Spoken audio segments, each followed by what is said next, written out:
Welcome back to The Last Mile Radio with Ryan Leaf. Today, we sit down with Billie Edison, Lauren McMullen, and Carl Sarasoli to discuss the work The Last Mile is doing with the Indiana Pacers here in Putnamville. First up, we have Billie and Lauren. Lauren serves as the Senior Talent Acquisition Manager at Pacers Sports and Entertainment, and Billie is a returned citizen who secured a role as a help desk technician within the organization. Billie and Lauren bring unique perspective on how data, digital transformation, and strategic innovation are driving the future of fan engagement and team performance. We'll dive into the cutting-edge technologies shaping the sports industry, what leadership lessons they learned along the way, and how transformative securing a solid job can be when you re-enter society. Billie's insights from her own experience and how she and the Pacers are paving the way for future returned citizens and the NBA. Let's dive right in. All right, this is really cool. So you have been defined as the North Star of The Last Mile. How about that? You like That's that? pretty awesome. It is pretty awesome. You're pretty awesome. And so the people who have followed the radio show and the podcast and everything know about your story. But I think that what doesn't go into it was kind of how this works, right? The fair hiring practices that go into something that we feel maybe shamed about. I don't anymore. I own it all. I love it. I think it makes me even prouder for who I am.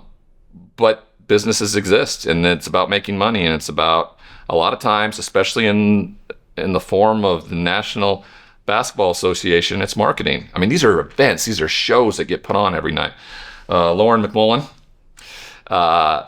welcome to The Last Mile. Thank you. And I just kind of would love to hear about the hiring of Billie, what went into it, the idea and understanding of what you needed in this business to do the best possible job.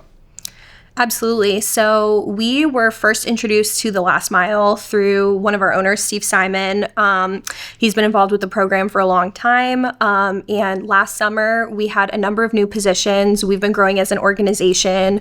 And there were a few new positions where he thought the Last Mile program might be a good fit to bring someone on board. So he suggested we engage with them and see what might be a possibility. And so we started talking with the Last Mile team, and everyone kept saying, we have this incredible candidate. You've got to talk with her. Her name is Billie. And Molly Kelly, who is an amazing partner of ours with The Last Mile, she said, you're going to love her. And I'm a recruiter. People tell me I'm going to love someone about 25 times a day. Yeah. I don't always love them. And so I always take it with a grain of salt. And I had an interview with Billie. And to this day, I've interviewed thousands of people. One of the best interviews I have ever had. How did you feel coming out of that, though? Like, because sometimes, like, when I've done interviews and I've done things like that, I felt like I've killed it, and it's not. And a lot of times I feel like, oh, that was horrible. That was horrible. And the person who is receiving it thinks it's the best thing. How did you feel coming out of that interview after the first time? They were extremely easy to talk to and very respectful of where I came from. So I was so nervous prior to. I was calling Molly. I was like, pray with me. I need peace about this. I need this anxiety to go away. And it just went away because she's super easy to talk to. All the people I interviewed with was very, very respectful. So I appreciated that a lot. The corporate social responsibility, that's kind of a buzzword these days, the CSR of it all. How does that function, or what does that mean to the Indiana Pacers and their decision making around acquisition and talent? Absolutely. So community is so important to us as an organization. The city of Indianapolis is so central to who we are. And so we do a ton of work in the community here, trying to give back, utilize our platform, our resources in so many different ways. And specifically, like within our business, a big part of that community, of that corporate social responsibility is equity and making sure we have equitable hiring practices. And at the end of the day, fair chance hiring is really at its root equitable hiring. And so it's a really important part of our process that we've been taking a look at. How was it that, company-wide and within your own department, what was the feeling around, making a hire of a returned citizen? Yeah, so we've done it before, and this was the first time we had worked with the last mile specifically, but it's definitely something that, going in and really being open and transparent with people and understanding where they're at. Before Billie came on board, she came in and spent about an hour with our chief people officer, Donna, and, one of the things we try to reiterate is, like, we're on your team. We're here to make sure that you are successful. And there's so many things that go into that with, the support services outside of our organization, but also the things that we can offer and how we can make sure that we're helping someone through that transition. So it's really making sure that someone has the tools that they need to succeed and how we can help be a partner, be a part of their team on that process. Billie, how did that make you feel? Because I'm telling you right now, and you know this feeling, like I just needed someone to give me a chance. I wanted to do and be something different, and you just need one person, whatever that looks like. And the last mile does a very good job of making you feel that way of hope, but then you need to see it happen in the real world. How did that make you feel in that moment to understand that there was a support here that was not based in judgment, was not based in fear, but rather absolute empowerment? Yeah, I still talk about that meeting with Donna today. I tell people about it all the time because I was just honestly shocked that they wanted to bring me in and hear my story and see if I needed anything. And they still, to this day, Donna will stop me in the office or in the hallways or whatever, and she'll are you doing okay? Do you need anything? Steve Simon does it anytime I see him at a game. Are you doing okay? Do you need anything? They truly, truly care. And it's just incredible to be a part of this organization and what it stands for. Lauren, the last mile, your first interaction with them, what's been your biggest takeaway from their platform, what they're trying to accomplish, and also how do they support you? Because I think that's the biggest thing in all this. It's not just, hey, do us a favor here. We have this great program with these people, but they've actually been able to support you through the process as well. Yeah, absolutely. I mean, the program itself is incredible. Billie is a huge testament, being on our team for over a year. We've seen her in action for an extended period of time. She pulled down 12 boards last night in that win over the Magic. Right there. I did that. What jersey number were you again? 00. Every candidate that we've spoken with, everyone we've engaged with when, we go on the impact tours and talk with individuals who are currently in the program, they're developing developers, not only who have great technical skills, but are so incredibly resourceful. And, in this day and age, most people can pick things up, right? They can learn the specifics of a job. They can learn a new environment. But that skill of being able to say, hold on, I'm going to go figure this out, and be able to really find solutions. Learning web development in the environment that they're in is incredible. And so it's something that we've been so impressed with the program. As partners, they're amazing to work with. I always appreciate people that I can work with who can challenge our way of thinking. We don't want to work with partners who are just yes men all the time. And so I enjoy that, whether I'm talking with Kevin or Molly or Caroline or any member of the team, when Chris is here, just being able to have that back and forth and know that, if they really feel strongly about something, they're going to voice that, and we can have that open discourse and make sure that, we're moving in the right direction. Billie, it's always difficult to be transparent in public, right? And you walk into a multi-billion-dollar industry in like the NBA. Why has it been such a purpose for you to share your story publicly? Because you could have done this without having anybody know about it. and it still would have had the impact on both the Pacers and yourself. Yeah. But when did you understand that sharing your story is going to probably not only make you a better, peer while working here, but may actually give other people hope who have gone through something similar that you have to do something like you're doing? Well, I'll tell you, when I first got home, it was not like that. I was most definitely hiding behind, my prison sentence and the things that I had done in my past, and I didn't want anybody to know. But there's a passage in the Bible, in Revelations, that says, you overcome by the power of your testimony. And I thought, I can't sit on this. Like, I have to talk about it. And it's had such a huge impact. I had no idea. Like, when we released the video here, how many people messaged me, came up to me. I walked in, Stephanie was crying one morning. She was like, oh my gosh, I had no idea. And it's not just about me. It's about the people that are sitting in the classroom right now. And it's about just everybody in general that have messed up in the past and need a second chance. Yeah. So it's just so important. Yeah, I found that to be, when you tell your story, it has nothing to do with you. Mm-hmm. You've been through it, you've overcome.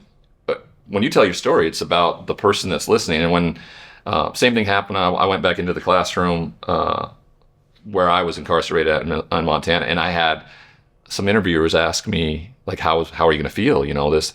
And I was kind of in my own stuff there. I was worried about, whether I was going to see guards that I knew before, I was going to go by the razor wire and all this stuff that exists. Yeah. But it did give me an opportunity before actually going there to go, well, wait a minute, like this has nothing to do with me. It has everything to do with these individuals in there. And so I'm so happy that you've got to experience that from your fellow peers. I was talking to a couple of the ushers who run the elevator last night when I was heading back up to go home, and they asked if I, did you come in here with Billie? And I said, yeah. And the smiles on their faces talking about you, and you've only been here a year. I mean, that's, you don't see those things, and for me, it was hard to hear it.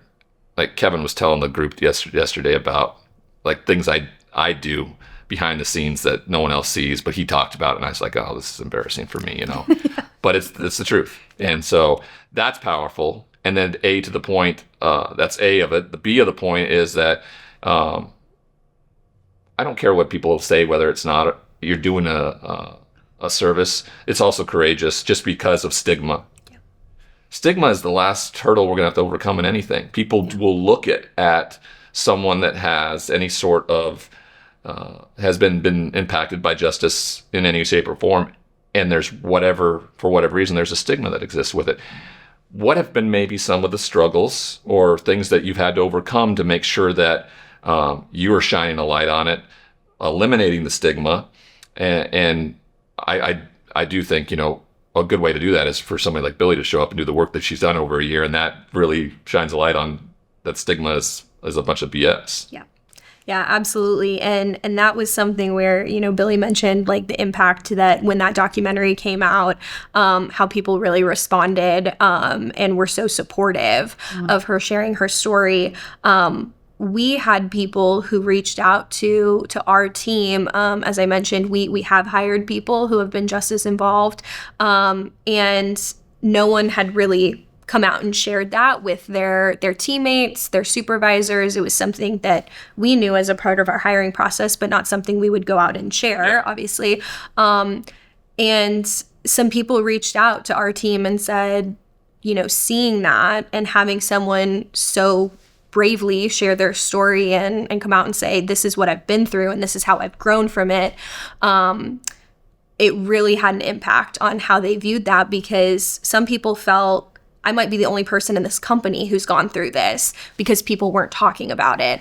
And knowing there's other people who have been through these similar situations who can empathize, people who have been through different situations.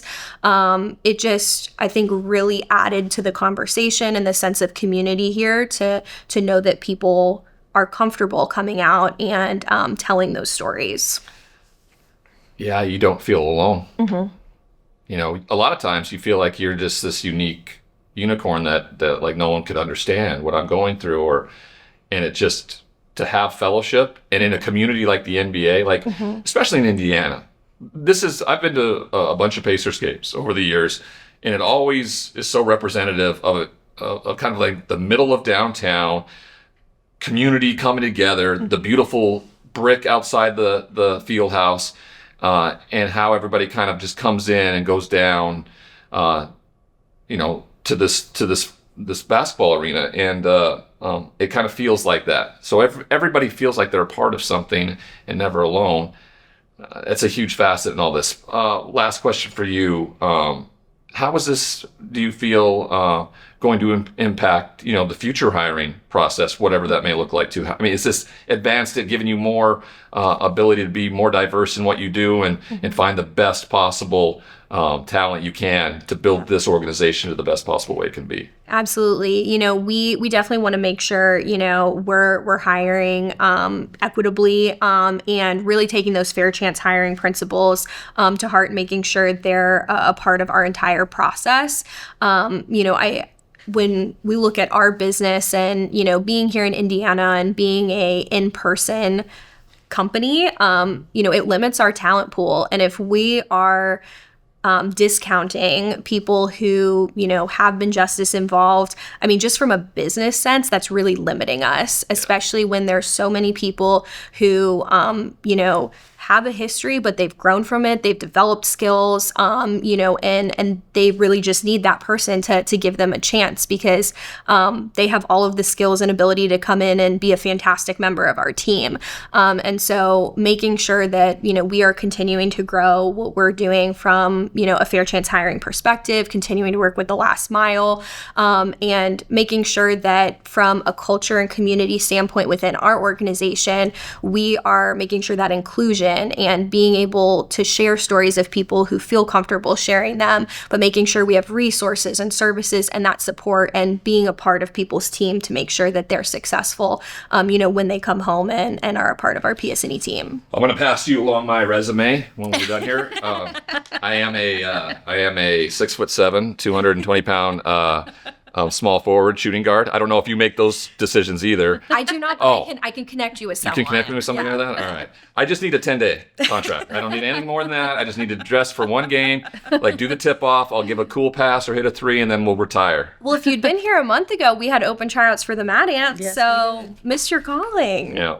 Well, we'll see. Turns out I'm pretty good at things when I put my mind to it. You've been here a year, roughly now. What have you learned about yourself, about what you're able to accomplish with the support and the backing of an organization that is so, I feel, unlimited? Yeah. Well, I will tell you this. I still get emotional when I come into work because I just am so grateful for this opportunity. I have learned so much, and it's crazy because even with the last mile class, like I got in there and I was like, oh my gosh, I'm not going to be able to do this. Yeah. And then I got here and I'm like, it's a lot. There's a lot to learn, especially when it's something you've never done before. My team has been absolutely amazing. And it doesn't matter what's going on. They're always willing to help me.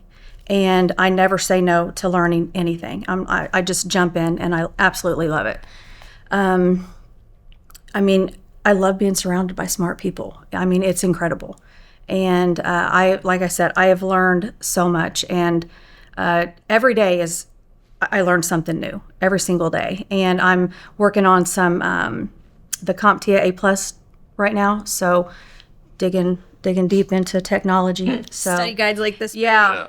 They bought me the study guide and I took the class online, and I just want to continue to grow and learn. Well, in growing, you, how cool is it to have the perspective that we do? I'll hear people be complaining about stuff all the time, walking up and down the street or I travel a ton, and then just on the plane, and, I just hear a ton of people complaining, and I just go,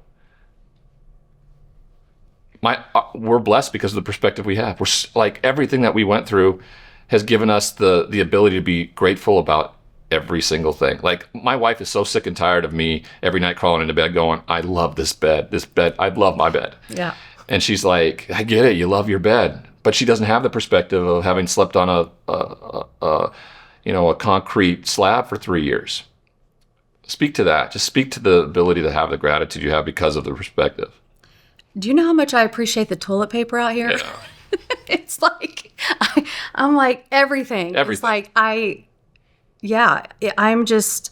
And it's something that others won't have, it's a superpower. Yeah. I mean, I literally lay in bed every night and I thank God for everything. My house, my bed, my car, my job, restoration in my family, like the people that I'm surrounded with. He has just blessed me in ways I never seen coming. And, but yeah, the perspective thing is most definitely cool. And you're right. People won't understand until they've gone through it. When you go in there and you've had everything taken away from you, and it definitely changes. Or you had a hand in having it being taken away. Yeah. I think that's even the bigger part of it too. Mm-hmm. Like, you're like, I did this. Mm-hmm. I'm here because of what I did. No one else. And it's my job to turn that around. I just need a chance. Yeah. And what has the last year given you then? Outside of the job, what has it given you? Self-esteem, empowerment, homeowner. Yeah. So financial stability is something that a lot of people never achieve coming out of incarceration. And it most definitely did that. I live in a brand new house that no one's ever lived in. I'm able to take care of my kids and pay my bills and not have to worry about anything, really. You could be the best possible version of yourself. Yeah, and it has most definitely given me a ton of confidence. Speak to that a little bit, because I used that in a speech the other day about it. I tell people I'm more confident now as a human being with all the baggage, all the stuff, than I ever was as a starting NFL quarterback. How could that be possible? Yeah. Speak to the confidence. And I think that, lies at the feet of what people have empowered you to be able to do and given you responsibility because of it. Yeah, I think it has a lot to do with what I've been able to overcome. Yeah. And I have worked my butt off. In prison, you're just stripped of everything. And even with that being done, I didn't give up. And that classroom taught me a lot. It's just, I don't know, it's so incredible. Like, it just makes me really, so grateful. I'm just so grateful that I can come to a place every day where I'm appreciated. And I actually know what I'm doing today. So that always feels great, I've learned so much. But yeah, I think a lot of it just has to do with I've overcome, I've worked my butt off, and I've been given a chance that a lot of people don't get. How big of a part of the hiring process was that, knowing that that these individuals have a different perspective than others do? They're going to clock in and be joyous about doing it every single day because of that. That has to go a long way for you as a hiring expert. Absolutely. And I think that was one of the things that really stood out about Billie in her interview process. I remember we were talking about a certain technology during her interview process, and I am not an expert at every area of our business, but I try to learn a bit about it so I can answer any basic questions before they move on to later interviews. And I remember thinking, I don't know if I'm going to be able to answer some of these questions she's asking. She had done so much research. I was like, I think she knows the system better than I do. And it really, throughout her interview process, showed just how resourceful and persistent, and I'm going to get to the bottom of this. And that's how she's been since she joined our team. Our team trusts her so much. They'll say, you can handle this, you can figure this out, and she'll figure it out. And so that's super important. It can you get into a cycle, coming in every day and kind of getting used to this environment. And I think that's a really unique perspective that Billie's brought is, just genuine appreciation for what we do every day. And it's been really contagious within our teams. The IT team, they help on game nights. And sometimes that can be a little bit of I have to come in and work the game. I'd rather be home, or I'd rather be watching the game. And I remember when I saw you after like one of your first few games that you worked, and Billie was like, it was so cool. I was courtside. Yeah. I was helping the coaches with their laptops, and like just all of the things that go into it. I think there's an appreciation and a genuine enthusiasm for what we're doing that not only is great for someone to bring to our team, but it is contagious within our team, and it really changes the dynamic. I speak to the idea that we have to be just better than everybody else, or not necessarily better. We have to work harder than everybody else because our resumes go to the bottom of the list most likely. And so just make yourself indispensable, and that's easy to do when you are so grateful for the opportunity. So how cool is it for both of you guys to work together and have had, when we work together with other people, there's business associations, but there's a personal responsibility, I think, for one another. Mm-hmm. And you guys seemingly have, how does that feel to be sitting here talking about this a year later, knowing that, we did the right thing for each person, and we're seeing the paid dividends now because of it. You both can speak to that. Well, I just want to say there's so many beautiful, smart, talented women that I look up to here. I mean, Mel Raines, how can you not just love her? And Donna Wilkinson, she is most definitely one of them. I have so much respect for her. The interview process was so scary, and she just made it so easy. And so smart and just funny. She's funny, and I just love to go over to HR and like hang out with them and chat and stuff. First time anybody wanted to go hang out in HR, I love it, right? I love HR. They're like my favorite people. Well, you know what? When we're transparent, we're doing the right thing. Yeah. HR is a fun place to go hang out in. I get it. I'm with you. Yeah. Yeah, it's been so incredible to see Billie's growth over the past year. I appreciate the kind words, but I mean, Billie's someone who inspires me. Just so smart and so hardworking, and I'm so grateful I get to be a teammate of yours every day. And I remember the day that we called and gave you your offer, and I cried on the call.